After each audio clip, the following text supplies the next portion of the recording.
드디어 성전이 이제 완성이 되었습니다. 솔로몬 제위 4년서부터 짓기를 시작을 했고 7년 한 5개월 정도 기간에 걸쳐서 이제 성전이 완성이 됐습니다. 저는 이 장면을 보면서 얼마나 감격적이었을까. 저도 성전 건축하는데 일가견이 있는 목사 아닙니까? 교회를 개척해서 이 성전 세 번째를 지었고 지금도 거제도에 수양관 네 번째를 짓고 있는데 참 시간마다 성전을 건축하고 입당 예배를 드릴 때마다 얼마나 감격스러운지 몰라요. 자, 오늘 장면도 가만히 보면 이런 어떤 외형적인 건물 완성이 돼서 감격적인 것도 있지만 무엇보다 하나님의 임재가 임합니다. 하나님의 영광이 충만하게 나타납니다. 자, 하나님의 영광으로 가득한 성전이 나와 있어요. 13절, 14절 말씀 같이 한번 읽겠습니다. 시작. 그때 여호와의 전에 구름이 가득한지라 제사장들이 그 구름으로 말미암아 능히 서서 섬기지 못하였으니 이는 여호와의 영광이 하나님의 전에 가득함이었더라. 아멘. 여호와의 전, 성전에 구름이 가득 차요. 그러면서 하나님의 영광이 얼마나 아주 강렬하게 나타나고 있는지 여기 제사장들이 섬기지 못할 정도로 그렇게 하나님의 영광스러운 모습들이 임하고 있다. 구약시대 때 보시면 구름은요 하나님의 임재를 상징합니다. 구름 잊지 마세요. 하나님의 임재. 제 이름이 구름은 옛날에는요 우리 아버지가 왜 내 이름을 이렇게 줬을까 아주 불만이 많았었습니다. 다른 게 아니라 발음하기 힘들어요. 그래서 이렇게 상담하는 사람들 이런 아니면 옛날에 저 자랐던 시골의 어른들도요 웅규라는 이 발음을 제대로 못해. 그래서 웅기야 이렇게 부르더라고. 내 이름 왜 이렇게 발음하기도 힘들게 전했을까 좀 불만이 많았는데 이게 좀 신학을 공부하고 목사가 되니까 구름은 하나님의 임재가 있는 목사. 믿거나 말거나 그냥 제 마음대로 해석을 해버렸어요. 그냥 하나님이 목사가 될 걸 아시고는 구름 문자를 쓰게 하셨더라고요. 하여튼 이거 이상하게 생각하지 마십시오. 그냥 기억하시라고 말씀드리는 거니까. 구름 뭐라고요? 하나님의 임재. 지금 솔로몬이 완공한 성전 안에 구름이 가득 차면서 하나님의 영광이 나타나니 얼마나 감격스럽겠냐고요. 엄청나겠죠. 하나님께서 솔로몬에 의해서 지어진 성전 안에 가득 임하신다는 겁니다.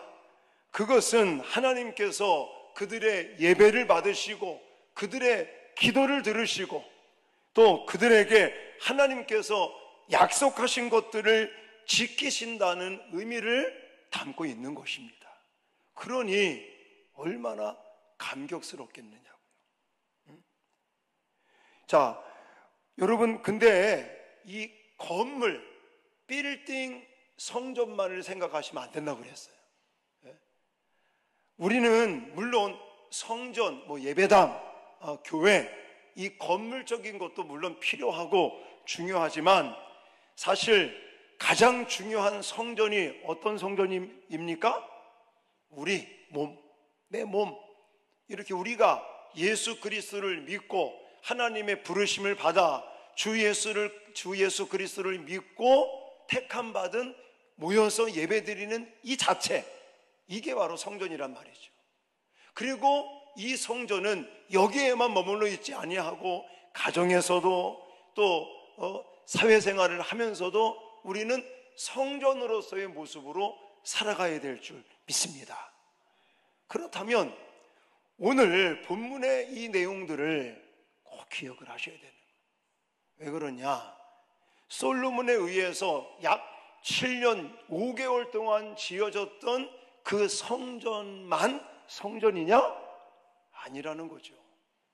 지금 우리는 이 육체, 하나님의 성전, 거룩한 하나님의 영이 임하신 이 성전을 가지고 성전으로 살아가야 될 사명이 있다는 사실입니다. 그러면 오늘 솔로몬이 건물적인 성전, 이 빌딩적인 성전만 지어놨다고 성전의 역할을 할까요? 아니라는 겁니다. 그건 껍데기 성전이라고 말할 수 있는 거예요. 오늘 본문 속에서 나타나는 하나님의 임재가 나타나고 하나님의 영광이 나타나야 될 줄 믿으시기 바랍니다. 그게 진짜 성전이지, 만약에 이 건물도 마찬가지입니다. 물론 종교 부지에 종교 시설을 이렇게 우리가 건물을 짓고 여기를 뭐 예배당이다, 성전이다, 교회다 라는 이름을 붙입니다. 그러나 만약 이곳이 예배를 안 드립니다. 여기에 예수 믿는 우리들이 모이는 게 아니라 예를 들어서 춤추고 술 마시는 이런 사람들이 모여서 그런 행위를 한다고 생각한다면 이 건물은 뭐가 되는 거예요? 클럽이 되는 거죠. 나이트 클럽이 되겠죠. 그러니까 건물도 물론 중요하지만 건물을 성전되게 하는 것이 더 중요하다. 그러므로 오늘 본문 속에 과연 솔로몬이 이 건물 성전을 짓고 진짜 하나님의 영광이 임하고 하나님의 임재가 나타나는 그 성전다운 성전이 될 수 있었던 것이 어떻게 되느냐, 이거에 초점을 맞추어서 말씀을 함께 나누겠습니다. 자, 먼저 성전의 중심에는 언약궤, 법궤가 있어야 된다라는 거예요. 네. 뭐가 있어야 된다고요? 언약궤, 법궤가 있어야 돼요. 네. 성전 건물이 완성되자 솔로몬은 이 언약궤, 법궤라고도 말하고 증거궤라고도 말합니다. 이것을 성전 안쪽에 있는 지성소 안에 모시게 됩니다. 자, 언약궤가 없는 성전은 껍데기 성전이 되는 거예요. 진정한 성전이 안 되는 거예요. 왜 그러면 성전에 법궤라는 게 있어야 될까요? 법궤는요, 제가 사진을 좀 준비했는데, 자, 이거는 이제 성전 내부입니다. 지금 사람 약간 푸르스름한 옷을 입고 있는 제사장이 있고, 그 제사장 앞으로 계단을 타고 올라가면 지성소 아니고 거기에 이제 가운데 보시면 좀 상자 같은 것이 있습니다. 더 큰 사진을 좀 보여주시면 바로 이게 언약궤, 법궤라는 거예요. 이것은 솔로몬 왕이 성전을 지으면서 새로 만든 게 아니고 옛날 모세 시대 때 하나님께서 주신 그 모양을 따라 만들어서 그 안에 뭘 집어넣었어요? 십계명 2 돌판과 그리고 만나 항아리와 아론의 쌍난 지팡이를 보관하고 있었죠.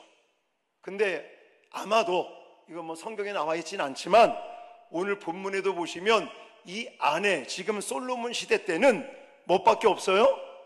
2 돌판밖에 없어요. 왜 그럴까? 그것도 막 고민하실 필요가 없어요. 아마도 블레셋 땅에 이것이 빼앗기기도 하고 막 그랬잖아요.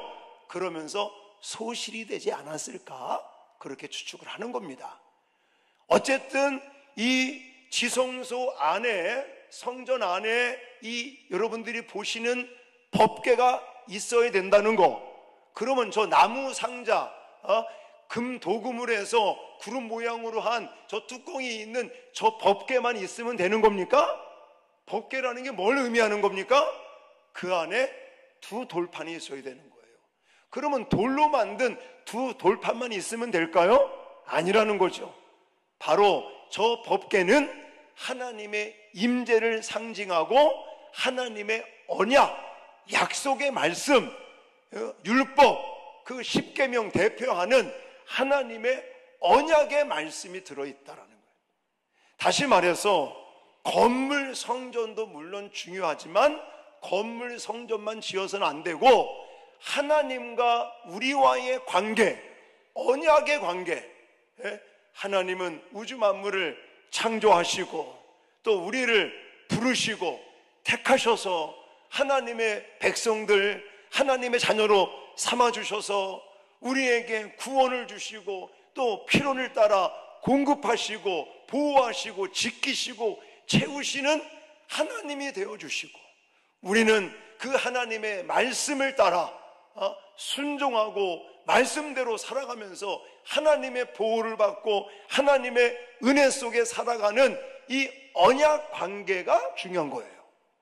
그러므로 이 성전 안에 중심이 되는 법궤가 있을 때 나무 상자만 말하는 게 아니라 그 안에 있는 이 십계명 두 돌판, 다시 말해서 언약의 말씀을 가지고 하나님과의 진정한 언약의 관계가 되어 있어야 우리들도 뭐가 되는 거다? 진정한 성전이 되는 것이다라는 거예요. 그냥 내가 주일날이 됐다고 그래서 성경책 들고 교회만 왔다 갔다 뭐 목사의 타이틀이 있다고 뭐 장로님, 권사님, 뭐 집사님 이런 타이틀만 있다고 뭐 성도님이라고 타이틀만 가지고 있다고 그래서 성전이 되는 것이 아니라는 거예요. 건물이 있고 그 건물 지성소 안에 법궤 하나님의 언약이 들어있는 것처럼 저와 여러분의 이 심령 속에 하나님의 언약의 관계가 분명히 있어야 될 줄 믿으시기 바랍니다. 여러분 건물을 지어놓고 그리고 그냥 법궤만 갖다 놨다고 해서 하나님의 구원이 있고 하나님의 어떤 보호하심이 있고 하나님의 역사하심이 있을까요? 아니라는 겁니다. 그 안에 있는 두 돌판, 하나님과 맺어진 언약의 그 말씀, 그리고 지금 우리들은 그 언약의 말씀을 붙들고 하나님의 명령대로 하나님께서 말씀하신 대로 살아가려고 몸부림치는 그런 관계가 있어야 우리가 진정한 성전이 될 수 있다는 사실을 기억하시기 바랍니다. 만약에 성전 안에 법궤가 없다면 그것은 성전이 아닙니다. 건물 성전은 있을런지 몰라도 하나님의 임재가 있고 하나님의 영광이 나타나고 하나님의 구원과 역사가 나타나는 성전은 아니라는 거예요. 껍데기 성전이다라는 표현을 제가 했습니다. 껍데기 성전. 여러분 생각해 보세요. 얼마나 멋지고 화려하고 웅장하고 멋있었겠습니까? 하나님의 이 임재를 상징하는 이 성전이 옛날에는 뭐로 되어 있었어요? 천막으로 되어 있어요. 천막으로. 광야 생활을 하면서 하나님께서 성막이라고 하는, 쉽게 생각하시면 천막으로 되어 있는 그런 성전을 가지고 있다가 제가 지금까지 설교하면서 보여드렸던 그런 사진과 같은 그런 진짜 건물로 된 성전을 지을 때 얼마나 금, 은, 철, 뭐 백향목 그 재료들이 정말 최고의 재료를 가지고 최고의 성전을 지었어요. 얼마나 멋있고 화려하고 아름답고 감탄할 정도로 그런 성전이었겠습니까? 그러나 그런 화려한 성전을 솔로몬에 의해서 세워졌다고 할지라도 거기에 뭐가 없으면, 법궤가 없으면, 언약궤가 없으면, 하나님의 언약의 말씀이 없으면 그거는 그냥 건물에 불과한 것이다라는 거예요. 인간에 의해서 지어진 건물에 불과하다는 거예요. 결코 그것은 하나님의 성전이 될 수 없었다는 것 사실입니다. 하나님과의 언약, 하나님의 임재, 이것을 상징하는 법궤가 그 성전 안에 들어 있어야 되는 거죠. 그리고 그 법궤에는 하나님의 언약의 말씀 대표하는 십계명 두 돌판이 있어야 되는 것처럼 저와 여러분의 이 심령에도 바로 예수 그리스도를 통한 하나님의 언약의 말씀, 말씀이 육신이 되어 우리 가운데 거하시는 예수 그리스도를 중심한 하나님의 언약의 말씀이 있을 때 저와 여러분들은 하나님의 임재와 하나님의 영광이 나타나는 성전이 된다는 사실을 기억하시기 바랍니다. 그렇게 지금 믿음 생활 하시는 겁니까? 그냥 교회만 왔다 갔다? 물론 그것도 괜찮아요. 왜냐? 저도 처음에 교회 다닐 때는요, 놀러 다녔었거든요. 교회 가면 탁구도 마음대로 칠 수 있고, 교회 가면 우리 누나 친구들이 아이고 잘생겼다고 막 예뻐해주고 뭐 귀여워해주고, 또 집에 가면 일하니까 일하기 싫어서 그냥 교회를 재미로 다녔죠. 그러다가 예수님 만나고 목사가 됐어요. 물론 교회를 아예 안 나오는 것보다는 그래도 교회를 뭐 재미로 오시든 뭐 놀러 오시든 식사하러 오시든 뭐 오시는 것도 물론 필요한데, 사실은 그것까지는 안 된다는 거예요. 그것까지는 구원이 없고, 그렇게 돼서는 우리가 진정한 성전이 될 수가 없고, 하나님의 임재나 하나님의 영광이 나타날 수가 없는 거예요. 우리 안에 하나님의 언약의 말씀이 있어야 될 줄 믿습니다. 그래서 강단에서 황 목사가 그렇게 말씀을 하는 거예요. 성경을 자꾸만 읽으시라고. 읽고 계시죠? 자꾸 우리가 성경 큐티 묵상하시자고. 자꾸 우리가 성경을 암송하시자고요. 다음 주에 우리 또 성경 암송 축제 하는데, 이번에는요 시간도 짧을 거고, 그리고 되게 재미있게 진행을 하려고 지금 단단히 준비를 하고 있습니다. 어쨌든 우리가 열심히 말씀 암송, 또 말씀 필사, 성경을 필사하시면요 지금같이 금값이 장난이 아니잖아요. 금 2돈짜리 반지를 해드립니다. 자꾸 말씀 운동을 하시라는 거죠. 하나님 말씀을 읽고 듣고 또 묵상, 큐티하시고 암송하시고 또 필사하시고 막 이러면서 말씀을 가슴에 새겨 언약의 말씀을 붙들고 그 말씀대로 살려고 몸부림치는 자들을 하나님은 성전으로, 진정한 성전으로, 하나님의 임재가 나타나고 하나님의 영광이 나타나는 성전으로 세우신다는 사실을 믿으시기 바랍니다. 한 가지 더 오늘 본문에서 강조하고 있는 것은 성전의 역할인 거예요. 이것을 저는 찬양이라고 말씀드리고 싶어요. 자, 성전, 아니 언약궤, 이 법궤가 안치되었어요. 그리고 난 다음에 레위인들이 온갖 악기를 동원합니다. 그래서 뭐 비파와 재금과 수금과 또 120명의 제사장들이 나팔을 불어요. 나팔을. 저는 이 그림을 한번 그려보시라고, 제가 뭐 찾아보니까 이런 그림은 없더라고. 제가 또 그림을 잘 그리면 좀 그리고 싶은데 잘 못 그리고, 그냥 한번 상상을 해보세요. 지금 우리 성가대가 한 30분 정도, 뭐 이렇게 챔버까지 하면 한 30명 정도가 찬양을 드리는데도 얼마나 아름답고 멋있습니까?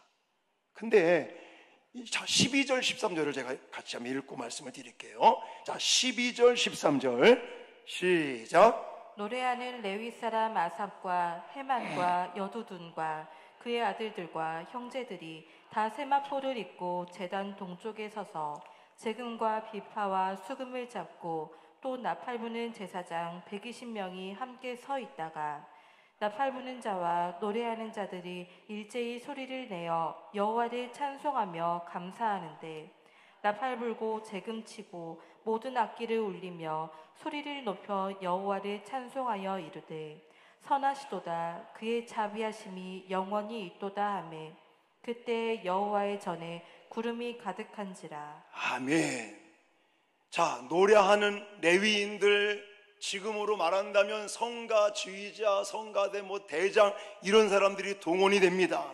뿐만이 아닙니다. 재금, 비파, 수금을 잡고 또 악기를 연주하는 사람들 뿐만이 아니라 120명의 제사장들이 나팔을 불면서 노래하는 자들, 또 나팔 부는 자들, 악기를 연주하는 모든 사람들이 일제히 소리를 높여가면서 여호와를 찬송하며 감사했다라고 표현하고 있어요. 근데 이게요, 하나님의 임재가 막 나타나고 구름이 막 가득하면서 하나님의 영광이 나타나니까 한 게 아니고, 먼저 하는 거 먼저. 지금 법궤, 언약궤를 지성소 안에 안치시켜 놓고 그 다음에는 노래하는 레위인들, 비파, 수금, 재금, 악기 연주하는 사람들, 또 나팔을 든 120명의 제사장들이 일제히 소리를 높여 신뢰와 확신을 가지고 하나님을 노래하고 찬양하고 경배하는 거예요. 감사하는 거예요. 할렐루야. 그러고 났더니 구름이 그 성전 안에 가득 차면서 여호와의 임재가 나타나고 여호와의 영광이 나타나는데 제사장들이 눈을 뜨고 이 집례를 할 수 없을 정도의 광명한 빛과 그 강렬한 하나님의 임재가 나타나고 있는 겁니다. 저는 이 모습을 보면서 성전인 우리들이 이런 삶을 살 때 성전 나와줄 줄 믿습니다. 하나님의 임재가 나타나고 하나님의 영광이 나타날 줄 믿습니다. 일이 잘 되고 내가 원하는 일들이 팍팍 막 열매 맺고 잘 돼서 할렐루야 하나님께 감사합니다 찬양합니다, 물론 그거 잘하시는 거예요. 그러나 여기 모습은요, 아직 하나님의 임재나 구름이 가득 차지 않았을 때 언약궤, 법궤를 옮겨놓고 안치시켜 놓고 난 다음에 하나님을 노래하고 찬양하고 나팔을 불고 감사하고 이러니까 구름이 가득 차면서 하나님의 영광 임재가 나타나고 있는 거예요. 여러분, 우리 살다 보면 인생이 만만치가 않습니다. 어떨 때는 몸이 좀 불편하고 아파서, 어떨 때는 또 아이들이 좀 복잡하고 힘든 일들을 겪고, 또 어떨 때는 물질적으로 압박을 받아 힘들고 어렵고, 인생이요 즐겁고 행복한 날보다는 사실은 인생은 고달프다 그랬어요. 성경에 그렇게 나와 있어요. 그러니까 우리가 삶을 산다는 것은 사실 즐거운 일보다는 고달픈 일들이 더 많은 게 맞는 거예요. 성경이 그렇게 말하고 있으니까. 그런데 그런 일을 겪을 때마다 우리는 뭐예요? 자꾸 투덜대잖아요. 원망하고 투덜대고 좀 불편하고, 내가 이렇게 열심히 믿음 생활하고 기도 생활하고 하나님께 맡기고 사는데 왜 하나님 안 들어주시나? 사실 그런 마음이 들 때가 얼마나 많습니까? 그럴지라도 아직 하나님의 역사가 나타나지 않고 희미하게 보이지 않는다고 할지라도 우리는 날마다 여호와를 노래하고 찬양하고 여호와께서 일하실 것을 기대하고 신뢰하고 확신하면서 찬양하면서 감사하면서 아멘은 언제 하실 겁니까? 그렇게 살아가야 될 줄 믿습니다. 바로 그런 거예요. 물론 지금 솔로몬과 백성들은 음악적인 찬양을 하고 있는 겁니다. 근데 음악적인 찬양만 하는 게 아니거든요. 여기 보시면 아까도 읽었지만 13절에 보시면 나팔 부는 자와 노래하는 자들이 일제히 소리를 내어 여호와를 찬송하며 뭐 했다고 그랬어요? 감사하는데 그랬어요. 하나님의 이 임재가 아직 나타나지 않았던 거예요.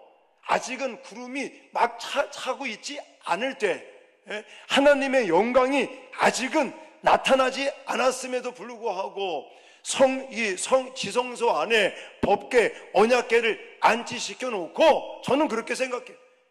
건물 지어 놓고 법궤를 안치시켜 놓고 하나님께서 임하실 것을 기대하고 확신하고 신뢰하면서 뭐 하고 있는 거예요? 찬양하고 감사하고 있는 거죠. 할렐루야. 그러니까 우리들도 그렇게 살아야 성전이 될 수 있다는 거예요. 하나님의 임재가 나타나고 하나님의 영광이 나타나시기를 원하십니까? 그러면 찬양하십시오. 아멘 안 하시잖아요. 힘들고 어려워도 지금 하나님께서 막 뭔가를 역사하시지 않아도 하나님의 역사를, 하나님의 능력을 우리는 기대하고 신뢰하고 확신하시면서 날마다 찬양하고 감사하고 기뻐하고 즐거움으로 하나님 앞에 나가시는 진정한 성전이 되시기를 주님의 이름으로 축원합니다. 저도 많은 이런 어떤 성도님들하고 이렇게 교류를 해보기도 하고, 또 우리 아이들, 특히 우리 아이들 4명의 아이들을 낳고 키우면서 사실요, 아이들이 더 예쁜 아이들이 있어요. 죄송합니다, 차별대화에서. 근데 사실 그래요.